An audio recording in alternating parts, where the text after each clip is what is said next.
Well, thank you for staying tuned. Well, Mr. Asuquo Ekpenyong is the Nigerian finance professional, administrator, and investment banker. Born August 25th, 1985, he became the Commissioner of Finance in Cross River State at the age of 29, known to be the youngest commissioner in Nigeria. Now, in 2022, he declared to join the governorship race, and of course, later, at the moment, he is the South, that's the senator-elect of the southern area of Cross River State.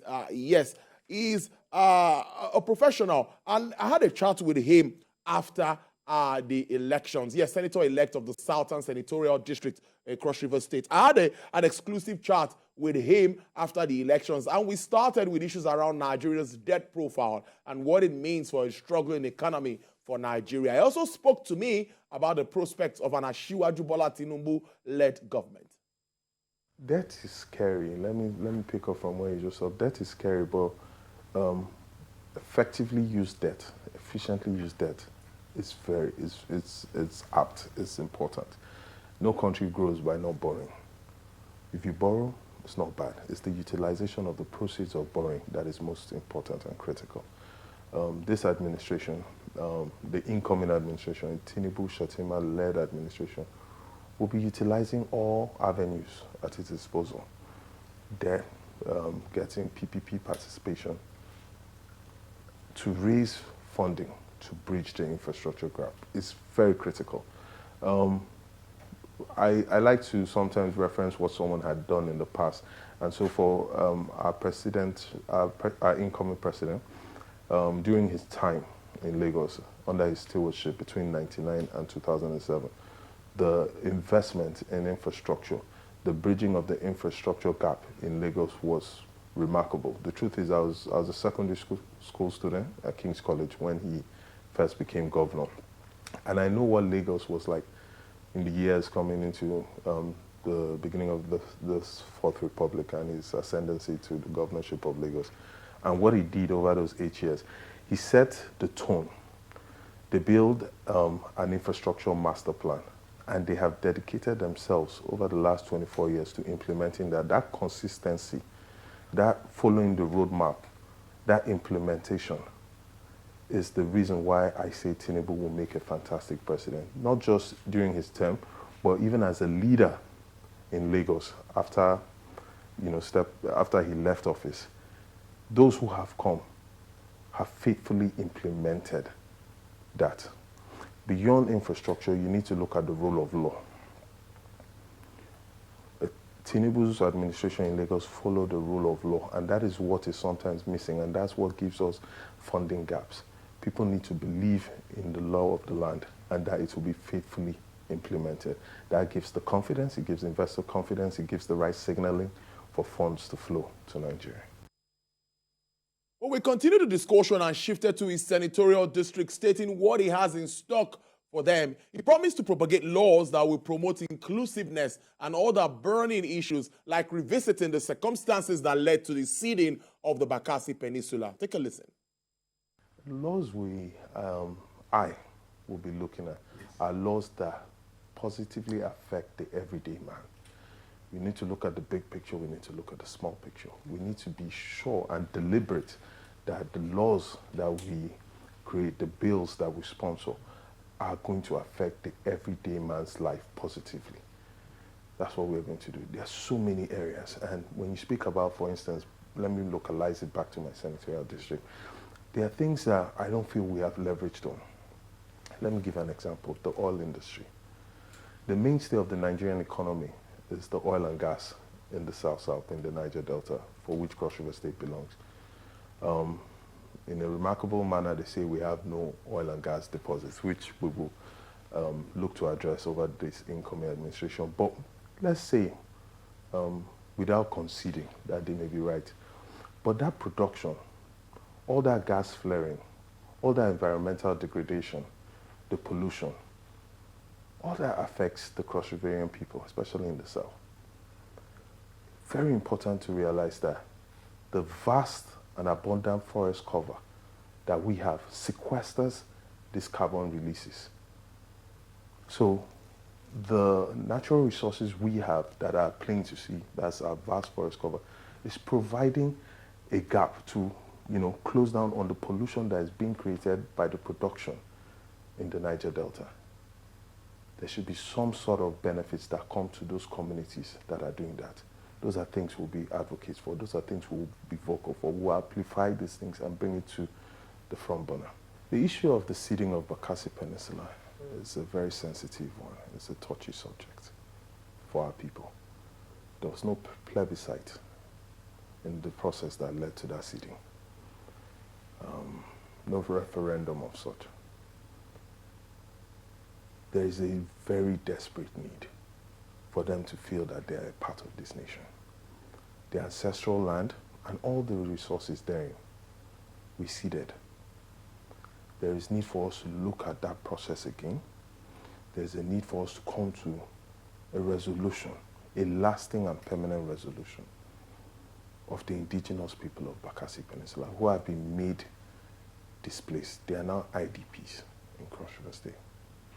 We need to look at it, we need to converse, we need to engage honestly, openly, and transparently, and find a solution that will be very lasting.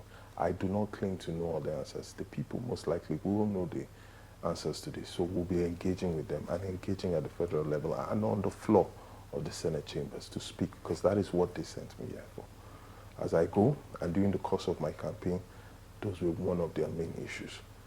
The rest were the gaps in terms of infrastructure, electricity, and etc.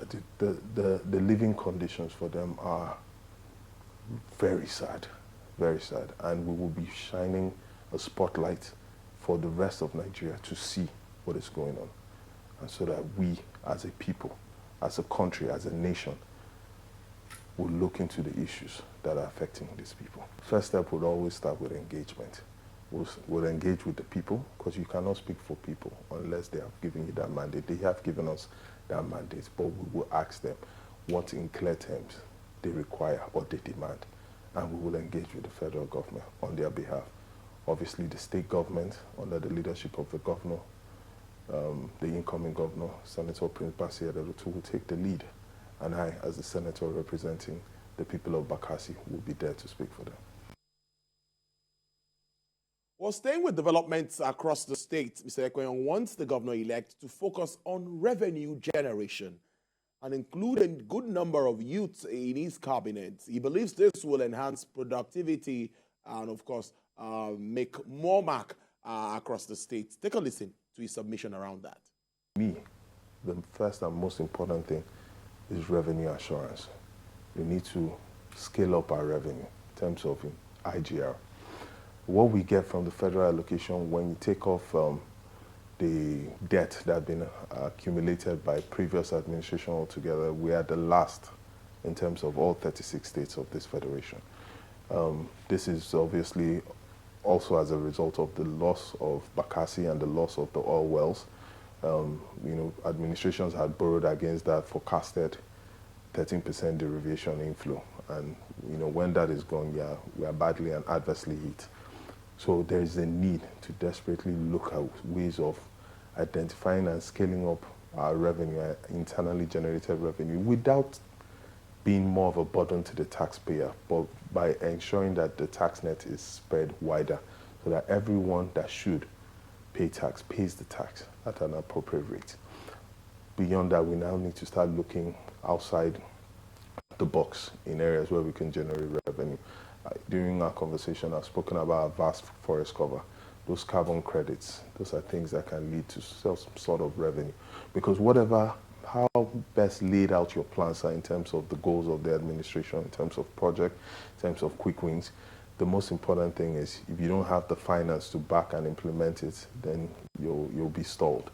So what we need to do is ensure that we can get in and raise our revenue profile, because depending on the federal allocation is a thing of the past.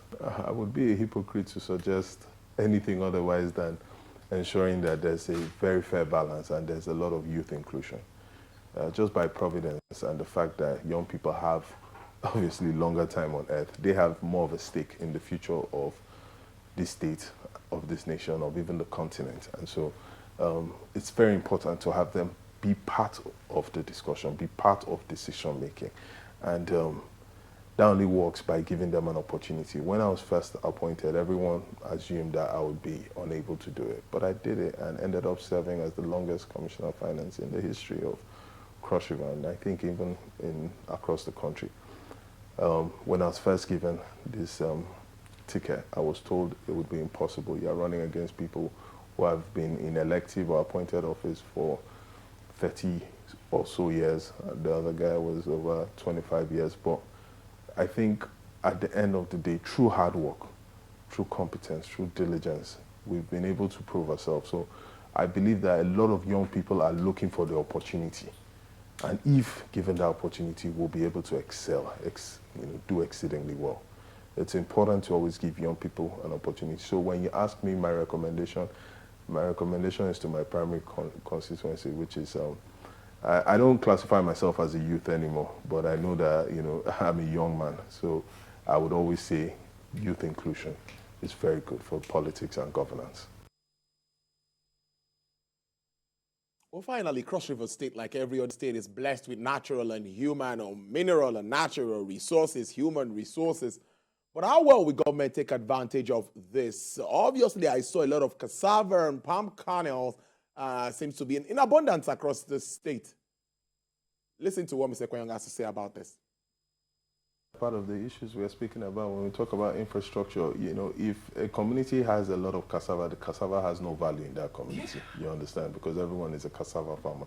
So one of the important things you have to do is ensure that there's routes for evacuation. Ensure that the roads are well done so that it reduces the cost of evacuation, of getting goods where there are surplus in that community to areas where there's a deficit and they would have value. So infrastructure is very key for small-scale farming. Beyond that is also giving them capacity through finance and training for them to be able to process and add value. So instead of just having cassava, we should be able to process it to the next product on the value chain and the next product on the value chain, and by there earning more in terms of revenue for their hard work. I think those things are very key. One is giving them the capacity, which is the learnings and the ability, the technology or the skill sets to be able to process. One is to provide finance for them to move from subsistence or small-scale farming to mid-level, which obviously has higher returns.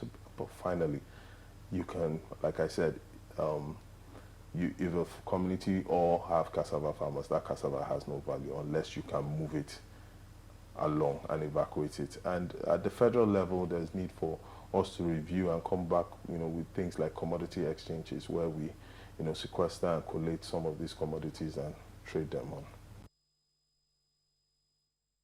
Well, I'm sure you enjoyed that chat. Well, that's Asuquo, Mr. Asuquo Ekpenyong. He's a senator-elect of Cross River South. Well, we expect more, and we'll keep a tab on him as events unfold, his constituency, and all he has to do regarding the financial space, because he is a financial professional.